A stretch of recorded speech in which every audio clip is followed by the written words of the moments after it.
Hello friends, life in mini ಚಾನಲ್ಗೆ ನಿಮ್ಮೆಲ್ಲರಿಗೂ ಸ್ವಾಗತ. ಇವತ್ತು ನಾನು ಸ್ವೀಟ್ ರೆಸಿಪಿಯೊಂದಿಗೆ ನಿಮ್ಮ ಮುಂದೆ ಬಂದಿದ್ದೀನಿ. ಶಂಕರಪಾಳಿನ ಹೇಗೆ ಮಾಡೋದು ಅಂತ ಹೇಳ್ತೀನಿ, ಬನ್ನಿ. ಇದೇನಪ್ಪ ಶಂಕರಪಾಳಿ ಎಲ್ಲರೂ ಮಾಡ್ತಾರಲ್ಲ, ಅದರಲ್ಲೇನು ವಿಶೇಷ ಅನ್ಕೊತೀರಾ? ಮೌತ್ ಮೆಲ್ಟಿಂಗ್ ಆಗಿ ಕ್ರಿಸ್ಪಿಯಾಗಿರೋ ಥರ ಶಂಕರಪಾಳಿನ ಹೇಗೆ ಮಾಡೋದು ಅಂತ ಹೇಳ್ತೀನಿ, ಬನ್ನಿ. ಯಾರೆಲ್ಲ ನನ್ನ ಚಾನಲ್ನ ಹೊಸದಾಗಿ ನೋಡ್ತಾ ಇದ್ದೀರಾ, ಪ್ಲೀಸ್ ಸಬ್ಸ್ಕ್ರೈಬ್ ಮಾಡಿ.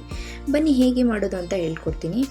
ಈ ಗ್ಲಾಸಲ್ಲಿ 1 ಗ್ಲಾಸಷ್ಟು ನಾನು ಸಕ್ಕರೆನ ತೊಗೊಂಡಿದ್ದೀನಿ. ಒಂದು ಪಾತ್ರೆಗೆ ಈ ಸಕ್ಕರೆನ ಹಾಕ್ಕೊಂಡು ಅದೇ ಸೇಮ್ ಗ್ಲಾಸಲ್ಲಿ 1 ಗ್ಲಾಸ್ಗಿಂತ ಸ್ವಲ್ಪ ಕಡಿಮೆ ಹಾಲನ್ನ ಸ್ವಲ್ಪ ಬಿಸಿ ಮಾಡಿ ಹಾಕ್ಕೊಂಡಿದ್ದೀನಿ.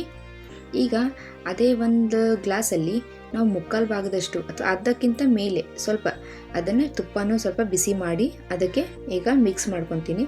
ಸಕ್ಕರೆ ಆಲ್ಮೋಸ್ಟ್ ಎಲ್ಲ ಕರಗಿದೆ, ಸೊ ತುಪ್ಪನೂ ಹಾಕಿದ್ದೀನಿ.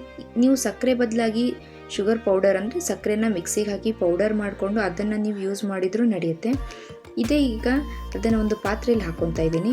ಅದರೊಳಗಡೆ ಈಗ ನಾನು ಸ್ವಲ್ಪನೇ ಮೈದಾ ಹಿಟ್ಟು ಹಾಕಿ ಮಿಕ್ಸ್ ಮಾಡ್ತೀನಿ. ಇದಕ್ಕೆ ಎಷ್ಟು ಬೇಕೋ ಅಷ್ಟೇ ಸ್ವಲ್ಪನೇ ಹಾಕಿ ನಾವು ಹಿಟ್ಟನ್ನು ಕಲಿಸ್ಕೋಬೇಕು. ಒಂದೇ ಸಲಕ್ಕೆ ನಾವೆಲ್ಲನೂ ಹಿಟ್ಟು ಹಾಕೋ ಹಾಗಿಲ್ಲ.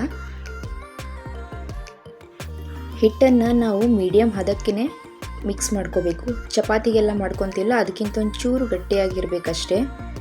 ಸಾಫ್ಟಾಗಿ ಡೋ ರೆಡಿ ಆದಮೇಲೆ ಇದನ್ನು ಒಂದು 10 ಮಿನಿಟ್ಸ್ ಅಷ್ಟೇ ಇಟ್ಟಿದ್ದೀನಿ. ಈ ಕಡೆ ಎಣ್ಣೆ ಕಾಯಿತು. ಎಣ್ಣೆ ಕಾದ್ಮೇಲೆ ನಾವು ಚಪಾತಿ ಶೇಪಲ್ಲೇ ಇದನ್ನು ಲಟ್ಟಿಸ್ಕೋಬೇಕು.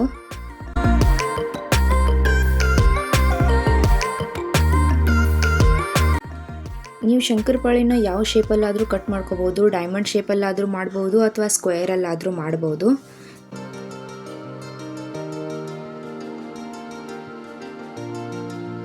ನೋಡಿ, ಈ ಥರ ಇಷ್ಟೊಂದು ಥಿಕ್ನೆಸ್ ಇದರದ್ದು ಇಟ್ಟಿದ್ದೀನಿ ನಾನು. ಇಷ್ಟು ಶೇಪ್ಗೆ ಇದನ್ನು ಕರೆದ್ಮೇಲೆ ಯಾವ ಥರ ಬರುತ್ತೆ ಅಂತ ತೋರಿಸ್ತೀನಿ. ಈ ಕಡೆ ಎಣ್ಣೆನೂ ಬಿಸಿಯಾಗಿದೆ, ಸೊ ಎಣ್ಣೆ ಒಳಗಡೆನೂ ಹಾಕ್ತಾ ಇದ್ದೀನಿ. ಈ ವಿಡಿಯೋನ ಪೂರ್ತಿ ನೋಡಿ ಆದಮೇಲೆ ಪ್ಲೀಸ್ ನಿಮ್ಗೆ ಹೇಗೆ ಅನಿಸುತ್ತೆ ಅಂತ ಕಮೆಂಟ್ ಮಾಡಿ.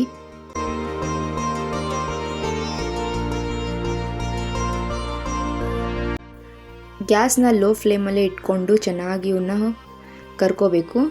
ನೋಡಿ, ಸ್ವಲ್ಪ ನಿಧಾನವಾಗಿ ಈ ಥರ ಮಿಡಲಲ್ಲಿ ಕೈ ಆಡಿಸ್ತಾ ಇರಬೇಕು.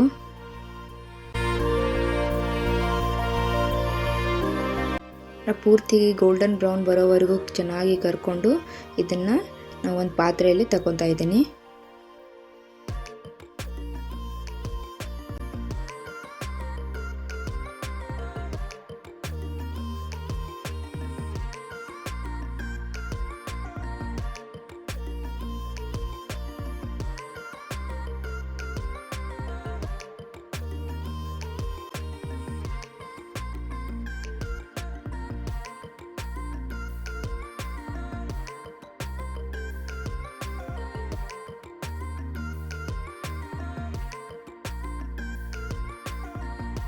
ನಾನು ಶಂಕರಪಾಳಿನ ಕೆಲವೊಂದು ಡೈಮಂಡ್ ಶೇಪಲ್ಲಿ ಮಾಡಿದ್ದೀನಿ, ಕೆಲವೊಂದು ಸ್ಕ್ವೇರ್ ಶೇಪಲ್ಲೂ ಮಾಡಿದ್ದೀನಿ. ಟೇಸ್ಟ್ ಅಂತೂ ತುಂಬ ಸಖತ್ತಾಗಿ ಬಂದಿತ್ತು. ನಿಮಗೆ ಇದರಲ್ಲಿ ಒಂದನ್ನು ತೋರಿಸ್ತೀನಿ ನೋಡಿ, ಕಟ್ ಮಾಡಿ. ಲೇಯರ್ ಕೂಡ ಬಂದಿದೆ ಇದರೊಳಗಡೆ. ನೋಡಿ ಎಷ್ಟು ಬೇಗ ಕಟ್ ಕೂಡ ಆಗ್ತಾಯಿದೆ. ಇದು ಪೂರ್ತಿ ಬಿಸ್ಕೆಟ್ ಥರ ಕ್ರಿಸ್ಪಾಗಿ ಬಂದಿದೆ. ಇದು ನೀವು ಕೂಡ ಲೋ ಟು ಮೀಡಿಯಮ್ ಫ್ಲೇಮಲ್ಲಿ ಇದನ್ನು ಫ್ರೈ ಮಾಡೋದ್ರಿಂದ ಈ ಥರ ಶಂಕರಪಾಳಿನ ನೀವು 8 ದಿನ ಬಿಟ್ಟು 15 ದಿನ ಇಟ್ಟರೂ ಇವು ಕ್ರಿಸ್ಪಿಯಾಗೇ ಇರುತ್ತೆ. ನೀವು ಒಂದ್ಸಲ ಟ್ರೈ ಮಾಡಿ ನೋಡಿ, ಮತ್ತು ನಿಮಗೆ ಹೇಗೆ ಅನಿಸುತ್ತೆ ಅಂತ ಕಮೆಂಟ್ ಮಾಡಿ. ಇಷ್ಟ ಆದರೆ ಲೈಕ್ ಮಾಡಿ, ಪ್ಲೀಸ್ ಶೇರ್ ಮಾಡಿ. Thank you. ಮತ್ತೊಂದು ವಿಡಿಯೋ ಜೊತೆಗೆ ನಿಮ್ಮ ಮುಂದೆ ಬರ್ತೀನಿ.